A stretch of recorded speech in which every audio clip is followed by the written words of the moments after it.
Another new feature during the school year is the new graphic design class taught by Mr. Yamasaki. So we're going to visit with him and he's going to show us around his classroom and what the new class is all about. Hi, my name is Mr. Yamasaki and I'm the Graphic Productions CTE Pathway teacher. And this is our computer lab where we learn how to use Adobe Illustrator and Adobe Photoshop, and we print out our transparencies. Here's the transparency to create our shirt designs. So once you have your transparency, we have our silk screens here, and we coat these with a light sensitive emulsion. And then what we do is we take our screen and we put your transparency on the screen, okay? And then where you have your design, this is gonna block the light. We shine the light on here. Wherever the light hits the emulsion, it hardens, and wherever the light gets blocked by our design, it stays fresh and you can wash it off. This emulsion is UV sensitive, so in our machine here, we have the UV lights that we shine it on here. It burns in our image, and then we wash it out in our washout booth. And I'll have some students kind of walk you through how that's done. Like after we made our design, we print it out on a transparency sheet, and then we're gonna tape it to the actual screen itself. And basically, the purpose of doing this is to you have to burn into the screen in order to make it like some ink goes through like certain parts. And for this one, I'm going to do 4 inches for that.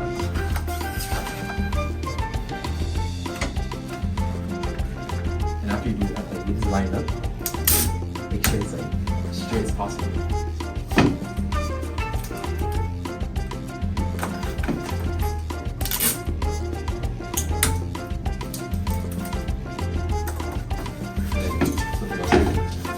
You put this side so like the light gets blocked from like where the actual design's at.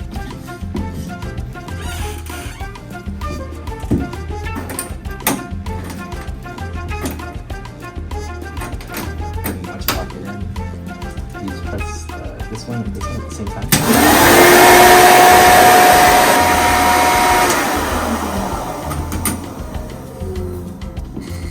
And after this process, like it'll like burn it in. It's like this right now.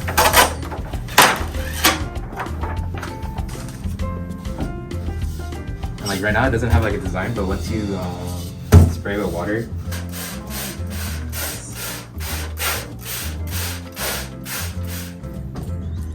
So you spray both sides? yeah. Oh, okay.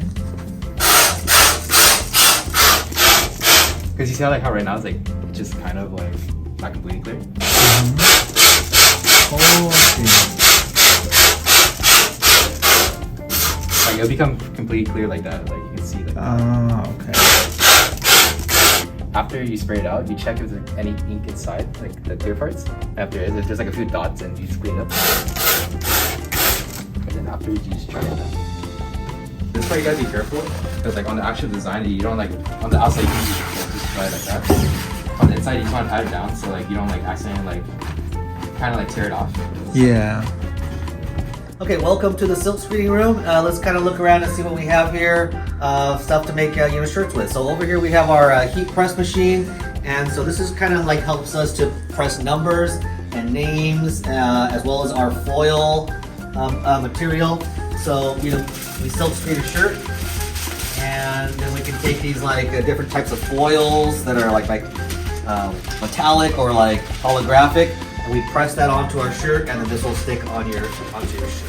Over here we have our cleaning station. These are all the cleaning supplies that we use to make the screens and then reuse the screens. Here's our squeegees over here that we use to press all the ink through our silk screen, which goes on the shirt. So these screens are one of the main parts about silk screening, and just knowing how to use them is what we'll go over during the class. And over here we have our silk screening press. This allows us to do up to 6 colors on one shirt, and there's 4 stations so that we can silk screen multiple shirts as fast as possible.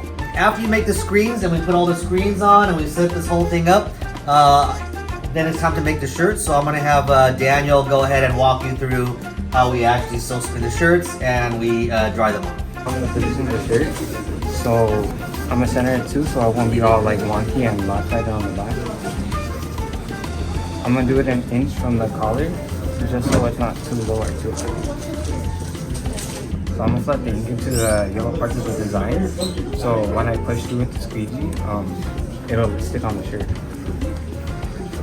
Lift it up a bit so it doesn't actually like already get put onto the shirt. And I'm gonna put a little bit of pressure just so it covers all these blank spots right here.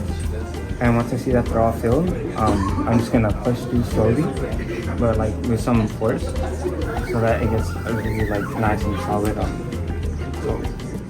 And then like I still have some empty spots right here, so it tells me that I still have to put in more ink and more like bold.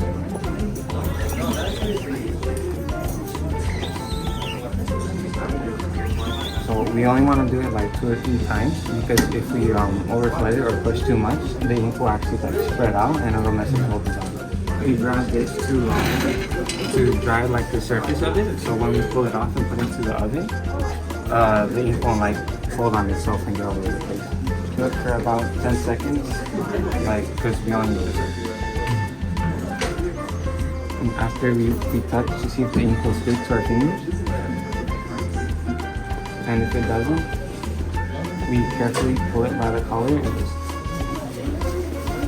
pull it off and toss it into the oven.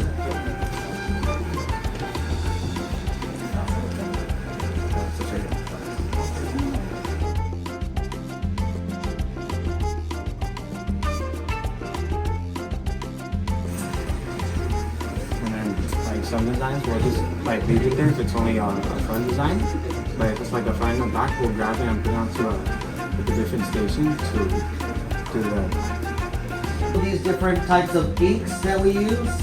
So here's all the colors: reds, greens, blues, yellows. We have white specialty inks like glitter and metallic, and puff ink, and whatever you see on a shirt already, we pretty much have here. This is kind of like also our mixing station. So if we need to make our own custom colors or mix in special additives, we have our drill and all of our little mixing cups, for that. I appreciate you guys watching this. I hope that, you join my class when you come to LPHS, and I look forward to seeing you in the fall.